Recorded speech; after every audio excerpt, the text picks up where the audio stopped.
संख्यांच्या एकक स्थानी दिलेल्या संख्येच्या एकक स्थानी असणारी संख्या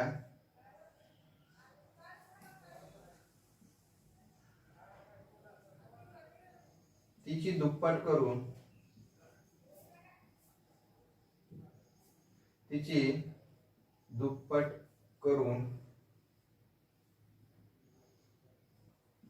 उरलेल्या संख्येतून ती वजा करावी.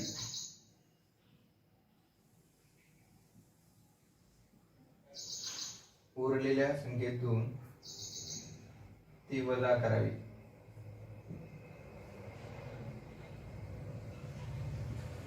व आलेल्या उत्तरास जर 7 ने पूर्ण भाग जात असेल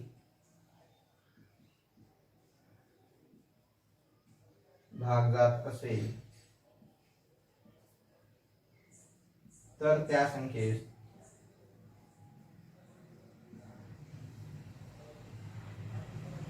सात ने पूर्ण भाग जातो.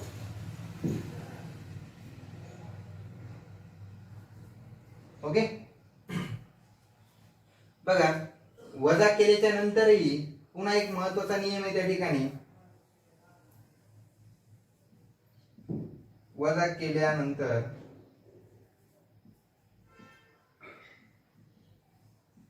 त्यातील फरक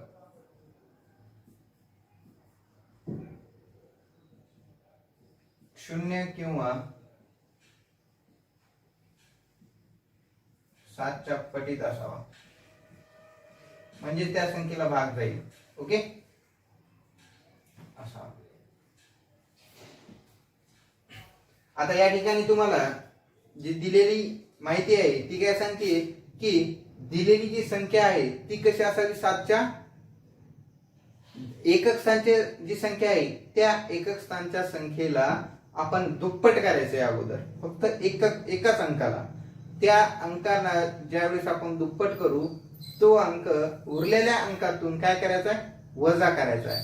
मग आलेली वजाबाकी ही जर 0 असेल किंवा 7च्या पटीत असेल तर त्या वजाबाकीला 7 ने पूर्ण भाग जाईल. आणि जर 7 ने जर पूर्ण भाग गेला तरच आपण ती 7ची पूर्ण भाग जाणारी संख्या, 7 ने पूर्ण भाग जाणारी संख्या आहे असं म्हणू शकतो. ओके. चला, तर या ठिकाणी आपण एक संख्या घेऊया. 167. ओके. 167 ला 7 ने पूर्ण भाग जातो का पहा. मग या ठिकाणी 167 ला जर 7 ने पूर्ण भाग जायचा असेल तर या ठिकाणी जी दिलेली संख्या आहे ती कोणती आहे, 14. 7 ला जर आपण या ठिकाणी दुप्पट केले तर किती होते एवढ्या, 14.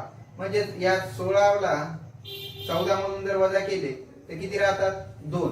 म्हणजे ती न 0 बाकी उरते न 7च्या पटीत असणारी संख्या उरते.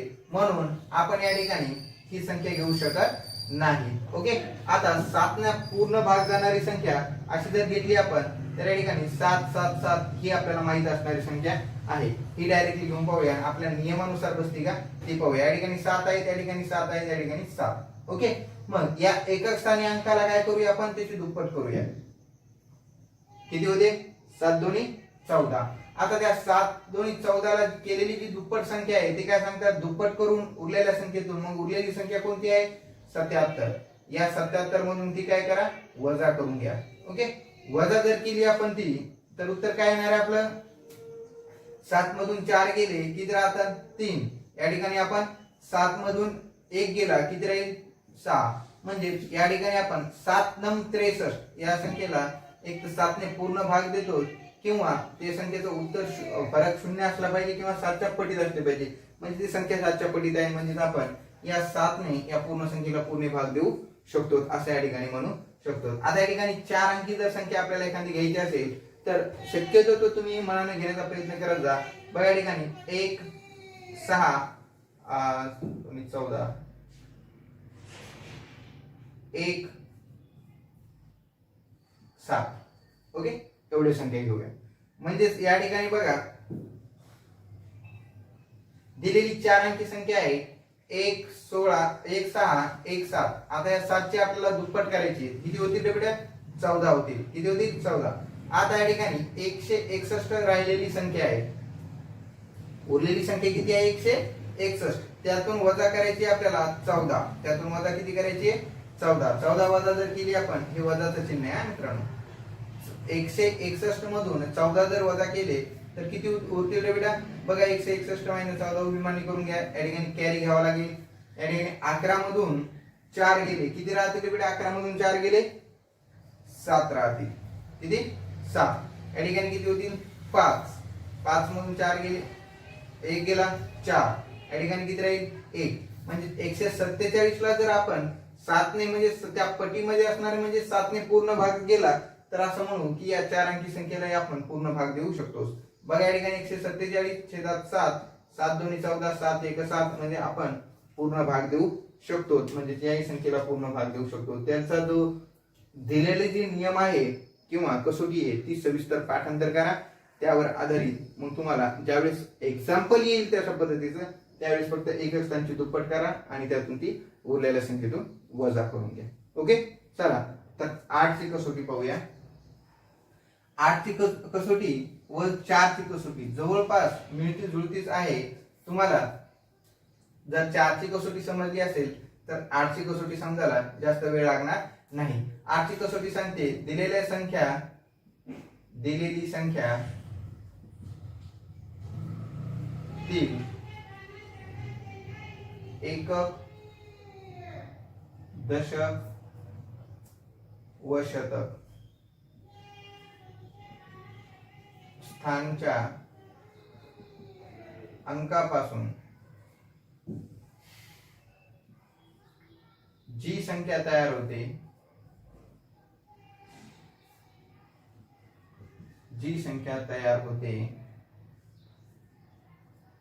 त्या संख्येस जर 8 ने पूर्ण भाग गेल्यास 8 ने पूर्ण भाग गेल्यास त्या संख्येस पूर्ण भाग जातो. त्या पूर्ण संख्येस 8 ने पूर्ण भाग जातो. ओके, बघा या ठिकाणी संख्या घेऊया 3 4 2 8 8. ओके, त्यानंतर 7 2 4 64 8. त्यानंतर 3 8 2 9 4 8 34 56 8.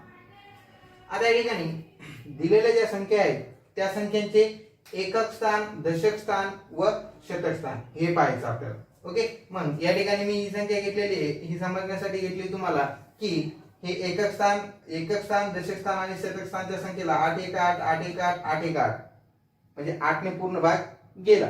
ओके, म्हणजे या पूर्ण संख्येला 8 ने पूर्ण भाग जातो. ओके, समजण्यासाठी या ठिकाणी सोपं एक्झाम्पल घेतलं होतं मी. आता बघा या ठिकाणी 72 46 48 ही 6 अंकी संख्या आहे. 7,24,648. एकक स्थान, दशक स्थान आणि शतक स्थान मिळून तयार होणारी संख्या आहे 648. ओके, 648 ला आता आपल्याला 8 ने पूर्ण भाग द्यायचा आहे. जातो का तो पाहायचा आहे. ओके, 8 सकून 48 8 8 64. 8 8 किती होतं तर बेटा? 64. आता हे 8 खाली उरले 8 1 8 म्हणजे या संख्येला पूर्ण भाग जात आहे 81 ने. ओके, म्हणजे या संख्येला सुद्धा 8 ने पूर्ण भाग जायला पाहिजे. द्यायचं असेल तर एकदा देऊन पाहूया म्हणजे तुम्हाला या ठिकाणी 3 अंकी संख्यामध्ये गोंधळ होता कामा नाही. बघा या ठिकाणी 72 46 48. ओके, 8 ने 8 9 72 शून्याचा भाग देऊन 46 तयार करू. या ठिकाणी 46 झाले म्हणजे 8 32 8 पंचे 40. 8 पंचे किती होते रे बेटा? 40 राहतील 6. 8 8 64 पुन्हा आणि या ठिकाणी पुन्हा 8 1 8. अशा पद्धतीने आपण 8 ने त्या संख्येला पूर्ण भाग देऊ शकतो. बघा या ठिकाणी नंतर या ठिकाणी 48 आणि 8 म्हणजे एकक दशक शतक म्हणजे 488 या संख्येला जर आपण पूर्ण भाग दिला तर या पूर्ण संख्येला भाग जातो. आता या ठिकाणी बघा 8 8 पंचे 40, 8 सकून 48 आणि राहतात 1, 8 1 8. ओके, म्हणजे या ठिकाणी बघा आता 56 8. ओके, 8 7 56, 8 1 8 म्हणजे या संख्येला सुद्धा पूर्ण भाग जातो. म्हणजेच या ठिकाणी तुम्हाला 8 ची टेस्ट प्रोबॅबिलिटी कशा पद्धतीने काम करते ते ठिकाणी तुम्हाला समजलं असेल. पुन्हा एक लक्षात ठेवा, या अगोदर मी तुम्हाला सांगितलं की 8 व 4 ह्या टेस्ट डिझेबिलिटी ज्या आहेत त्या दोन्ही जवळपास सारख्या आहेत. त्यामध्ये साम्य असं आहे की जर एक संख्या असेल आणि 3 शून्य असतील. ओके, आता 3 शून्य तुम्ही म्हणता सर या ठिकाणी तर एकक दशक शतक या स्थानाला 3 शून्य असतील तर त्या संख्येला 8 ने पूर्ण भाग जातो. 8 ने पूर्ण भाग जातो. त्याच पद्धतीने जर 2 शून्य असतील तर त्या संख्येला 4 ने पूर्ण भाग जातो. त्या संख्येला 4 ने पूर्ण भाग जात असतो. 2 शून्य असतील तर 4 ने जातो, 3 शून्य असतील तर 8 ने जात असतो. ओके, टेस्ट ऑफ डिझिबिलिटी 4 मध्ये एवढं तुम्हाला सांगायचं राहिलं होतं ते आता लक्षात ठेवा. ओके, आता आपण महत्वाची टेस्ट ऑफ डिझिबिलिटी 10 ची बघणार नाहीत, कारण की 10 ची टेस्ट ऑफ डिझिबिलिटी काय सांगते माहितीये का, ज्या ठिकाणी जर तुम्हाला एकक स्थानी शून्य जर दिसत असेल त्या ठिकाणी 10 ने पूर्ण संख्येला भाग जात असतो कोणत्याही संख्येला. 10 ची टेस्ट ऑफ डिझिबिलिटी लिहून आपल्याला वेळ वाया घालायचा नाहीये. डायरेक्ट तुम्हाला आता 11 ची टेस्ट ऑफ डिझिबिलिटी काय म्हणते पहा. 11 ची कसोटी सांगते की 11 ची कसोटी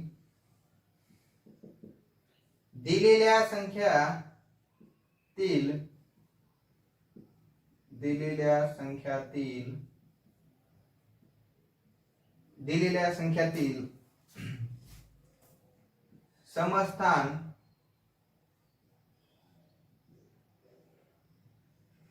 व विषमस्थान च्या अंकाची बेरीज करून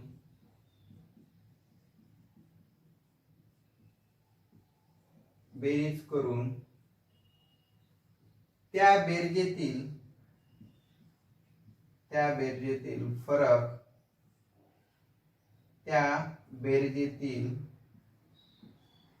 फरक हा 0 किंवा 11 च्या पटीत असावा.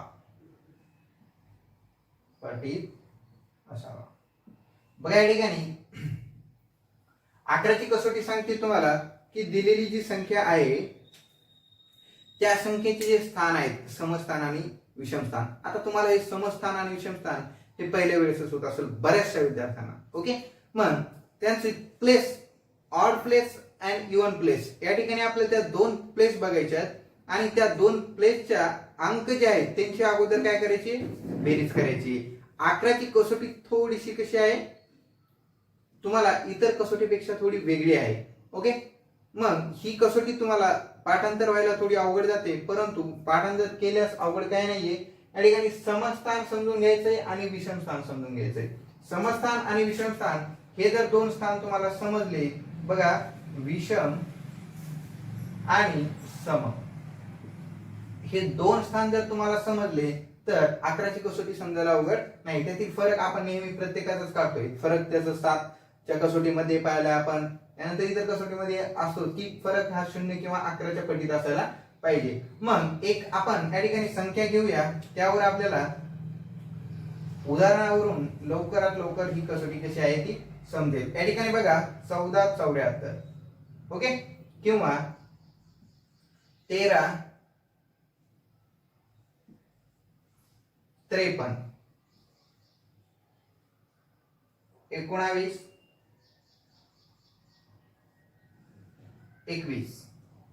काही संख्यांना भाग न जाणारही घ्यावं लागतील देखील तुम्हाला समजेल की त्या संख्येला पूर्ण भाग कसा जात नाही. तर 44, 55, 121, 11. आता या ठिकाणी बघा दिलेली संख्या जी आहे त्या संख्याचे समस्थान आणि विषमस्थान कोणते असतात. बघा या ठिकाणी 14, 11 14, 74. ओके, हे 1 आहे पहिलं स्थान, हे 2 दुसरं स्थान, हे 3 तिसरं स्थान आणि हे 4 चौथं स्थान. ओके, त्यांचे ऑर्डर नुसार. ओके, पहिला अंक, दुसरा अंक, तिसरा अंक आणि चौथा अंक. या ठिकाणी एकच दशक शतक मोजत बसायचं नाही, त्याचाही उल्लेखही या ठिकाणी आपल्याला केलेला नाही. म्हणून डायरेक्ट त्याचे ऑर्डर आपण कशा करतो, त्यांची 1 2 3 नुसारच करतो. ओके, डावीकडून उजवीकडे 1 2 3 4. आता त्याची प्लेस, सम प्लेस कोणते आहेत बघा, दिसणाऱ्या समसंख्यांची. ओके, हा पहिली सम आहे आणि हा दुसरा, हा विषम आहे आणि हा विषम, म्हणजे या विषम विषमची बेरीज करायची आणि या समसमची बेरीज करायची. म्हणजे या अंकांची नाही करायची, दिलेल्या संख्येतील अंकांची करायची. ओके, मग समक बाहेर काढूया. समसंख्येत असणारे अंक कोणते आहेत ते पहा. समसंख्यामध्ये 4 आणि 4 यांची बेरीज करायची. विषम संख्यातली बघा 1 आणि 7 यांची बेरीज येणार आहे 8, यांची बेरीज येणार आहे 8. यातील फरक 0 आहे, म्हणजे या संख्येला 11 ने पूर्ण भाग जातो. ओके, अशा पद्धतीने आपल्याला ही टेस्ट व्हेरीफाय करायची आहे. आता या ठिकाणी बघा सम 1 आणि 3. ओके, म्हणजे 1 आणि 5 6, ही 2 नंबरची आहे आणि 4 नंबरची आहे, म्हणजे ही समसंख्यांची प्लेस आहे. म्हणजे 3 आणि 3 6, म्हणजे 6 मधून 6 गेले 0, याही संख्येला आपण 11 ने पूर्ण भाग देऊ शकतो. आता या ठिकाणी बघा थोडस 1 आणि हा 3, म्हणजे 1 आणि 2 3, 1 आणि 1 2, सॉरी 9 आणि 1 10, यातील फरक 7 येतोय. म्हणजेच आपल्याला या ठिकाणी 7 फरक पाहिजे का नाही, म्हणजे या संख्येला आपण 11 ने पूर्ण भाग देऊ शकत नाहीत.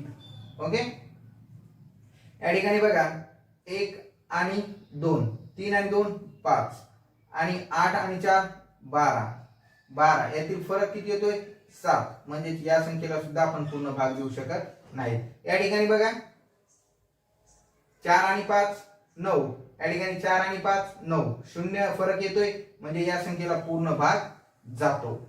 ओके, आता या ठिकाणी बघा दिलेली संख्या 5 अंकी आहे, म्हणून याची एक प्लेस काय होणार आहे, वाढणार आहे. ती कोणती प्लेस वाढेल, अगोदर विषमने स्टार्ट होते, म्हणजे विषमची एक प्लेस काय झालेली आहे, वाढलेली आहे. वाढू द्या, काही प्रॉब्लेम नाहीये. 1 प्लस 1 प्लस 1. आता समची ही 2 आणि ही 4, 2 आणि 1 यांची बेरीज 3 येते, यांची बेरीज सुद्धा 3 येते, यांचा फरक 0 येतोय, म्हणजे या ठिकाणी आपण या संख्येला पूर्ण भाग देऊ शकतो. ओके, अशा पद्धतीने तुम्ही 11ची टेस्ट ऑफ डिव्हिजिबिलिटी सुद्धा छान प्रकारे समजून घेतलेली आहे. सम आणि विषम स्थान हे लक्षात ठेवायचं 11 नंबरच्या 11व्या टेस्ट ऑफ डिव्हिजिबिलिटी मध्ये. ओके, छान. बघा विभाज्यतेवर प्रश्न कसे विचारले जातात ते बघा. त्यातील एक प्रश्नाचा नमुना मी तुम्हाला घेणार आहे. तो नमुना बघा, या ठिकाणी प्रश्नाचा कसा आहे, दिलेले स्टार असतात. ओके, 1 2 3 4 5 6 स्टार आहेत. या ठिकाणी किती स्टार आहेत, 6 स्टार. ही एक 6 अंकी विषम संख्या आहे, 6 अंकी विषम संख्या आहे, लक्षात ठेवा. सर्व स्टारची किंमत समान असताना पुढीलपैकी कोणती संख्या तिची विभाजक असतात. प्रश्न वाचते वेळेस तुम्हाला प्रश्नातला व्यवस्थित जे काही महत्वाचा गाभा आहे ना, तो समजून घेणं खूप गरजेचा असतो आणि तो तुम्हाला क्लिअर झाला पाहिजे, तरच तुम्हाला प्रश्न कमी वेळेत आपल्याला काय ऍक्च्युअली त्यामध्ये करायचं आहे ना ते समजलं पाहिजे. ओके, त्यासाठी प्रश्नाचं वाचन याची प्रॅक्टिस व्यवस्थित करा. ओके, वाटलं असतं तुम्हाला कोणा जर प्रश्न वाचनामधील जर काही डाऊट्स असतील, होत नसतील व्यवस्थित, तर मला कमेंट्स मध्ये करा. मी तुम्हाला त्या ठिकाणी नक्कीच सांगेल की प्रश्नाचं वाचन कशा पद्धतीने करायचं. बघा दिलेले जे स्टार आहेत ते 1 2 3 4 5 6 स्टार आहेत. ओके, ही एक 6 अंकी विषम संख्या आहे. आता या ठिकाणी आपल्याला निश्चित काय करून घ्यायचं की दिलेली संख्या विषम संख्या आहे. ओके, फिक्स आहे. त्यानंतर सर्व स्टारची किंमत समान आहे. दिलेले जे अंक आहेत ते एक विषम संख्या असल्यामुळे जर समान असतील तर त्याचं एकक स्थान सुद्धा हे कसं असणार पाहिजे, विषमच असला पाहिजे. हे पण या ठिकाणी आता काय झालं, फिक्स झालं. ओके, असताना पुढीलपैकी कोणती संख्या तिची विभाजक असू शकते. मग या ठिकाणी जर दिलेले सर्व विषम संख्या आहेत, मग या ठिकाणी आता ऑप्शन कडे व्हायचंय. दिलेली आपल्याला 2 पर्याय निवडायचे. ओके, मग या ठिकाणी 6 हे उत्तर अगोदर आपण काढूनच टाकायचं. का रे बेटा, मी पाहत्या क्षणी का काढलं, कारण की विषम संख्या आहे आणि आपल्याला 6 ची कसोटी काय सांगते, ती एक समसंख्या असावी किंवा 3 ने पूर्ण भाग जाणारी असावी. म्हणजे किंवा नाही, 6 एक विषम संख्या किंवा 2 ने किंवा 3 ने भाग जाणारी संख्या असावी. मग या ठिकाणी समसंख्या नाहीये, म्हणजेच या ठिकाणी 6 चा विषय या ठिकाणी सोडून द्यायचा. या ठिकाणी ही विषम संख्या आहे. या ठिकाणी काय आहे, विषम संख्या आहे. म्हणजेच या ठिकाणी ज्यावेळेस 8 ने आपण जर पूर्ण भाग देत असतो तर ती 8 8 8 3 एकक दशक शतक स्थान पासून जी संख्या तयार होतात त्या संख्या या कशा असल्या पाहिजे रे मित्रांनो, 3 अंकी संख्यापासून तयार झालेली संख्या 8 ने विभाजित असली पाहिजे. बरं, या ठिकाणी प्रश्न दिलेला आहे. प्रश्न डायरेक्टली कशा पद्धतीने सॉल्व्ह करायचा पर्यायावरून हे मी तुम्हाला आता एक्सप्लेन करतोय. उत्तरे आपण कशा पद्धतीने फाइंड करायचं ते या ठिकाणी पाहणार आहोत. विषम संख्या आहेत म्हणजे या ठिकाणी निश्चितच 1 1 1 1 ही संख्या असू शकणार आहे. ओके, 6 अंक झाले. 3 3 3 3 ही संख्या असू शकणार आहे. 5 5 5 5 5 ही संख्या असू शकणार आहे. या ठिकाणी 7 7 7 7 7 ही संख्याही असू शकणार आहे किंवा 9 9 9 ही संख्या असू शकणार आहे त्या ठिकाणी. ओके, मग या ठिकाणी याच्या व्यतिरिक्त पुन्हा कोणती संख्या असू शकते का, ती नाही, कारण की अंक समान आहेत. अंक कसे आहेत, समान आहेत. अंक समान आहेत म्हणून याच्या व्यतिरिक्त असू शकत नाही. 5 चा विषय सोडून द्यायचा, कारण की 5 ची टेस्ट ऑफ म्हणते जर एकक स्थानी 5 असतील तरच मी त्या संख्येला भाग देईल. पर्यायामध्ये 5 नाही, 5 चा विषय काय करायचा, सोडून द्यायचा. त्या ठिकाणी 1 हा 1 चा विषय या ठिकाणी काय होईल, एवढा क्लिअर होईल, कारण की 1 ने भाग जाणारी संख्या पर्यायामध्ये नाही. राहिले आता 7 3 आणि 9. आपल्याला उत्तर 2 पर्याय शोधायचे. म्हणजे या ठिकाणी या 3 चा जर विचार केला तर 3 ने पूर्ण भाग जातो आणि त्यांची बेरीज किती येते, 1 2 3 4 5 6 6 अंकी म्हणजे 6 त्रिक 18. 18 ला 9 ने सुद्धा भाग जातो. ओके, 18 ला 9 ने सुद्धा भाग जातो. म्हणजे या ठिकाणी 3 व 9 हे उत्तर आपलं फायनल आपल्याला असायला पाहिजे. ओके, अशा पद्धतीने तुम्ही हे पर्याय सोडून पर्याय मधून ही संख्या आपण फाइंड करू शकतो. फक्त वाचन आपलं व्यवस्थित असलं पाहिजे प्रश्नाचं. ओके, अशा पद्धतीचे प्रश्न तुम्हाला स्टारवर डिपेंड भरपूर येत असतात. तसे स्टारवर, जसे की आता या ठिकाणी दिलेली संख्या आहे 2 आहे, स्टार आहे. ओके, या संख्येला 2 ने पूर्ण भाग जाण्यासाठी पर्यायपैकी एक संख्या चूज करा.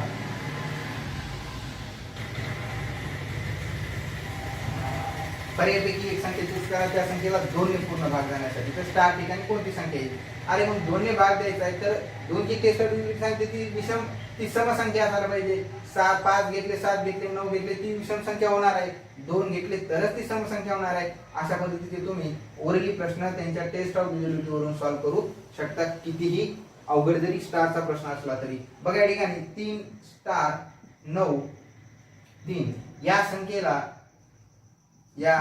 संख्येला 3 ने पूर्ण भाग जाण्यासाठी स्टारच्या ठिकाणी कोणती संख्या असावी असा प्रश्न दिलेला असतो. मग 3 ने पूर्ण भाग जाण्यासाठी आपल्याला 3 ची टेस्ट ऑफ विजिबिलिटी माहित पाहिजे. जर त्या संख्येतील अंकाला जर 3 ने पूर्ण भाग गेला तर त्या पूर्ण संख्येला 3 ने भाग जात असतो. मग या ठिकाणी 3 त्रिक 9 9 दोन्ही 18. आता या ठिकाणी पर्याय जर दिले असतील 2 6 8 7, मग 18 अशी या ठिकाणी संख्या त्या ठिकाणी ऍड करायची की ती 3 ना भाग जाणारी असली पाहिजे. मग या ठिकाणी 7 जर ऍड केले तर 18 आणि 7 25 होतात, भाग पूर्ण जात नाही. 8 ऍड केले तर 26 होतील, भाग पूर्ण जात नाही. 2 ऍड केले तर 20 होतील, भाग पूर्ण जात नाही. 6 जर ऍड केले तर 8 आणि 6 24, 8 त्रिक 24, 3 ने पूर्ण भाग जातो. अशा पद्धतीने आपण टेस्ट ऑफ विजिबिलिटीचा उपयोग करून यावर आधारित कितीही प्रश्न सॉल्व्ह करू शकतो. ओके, चला.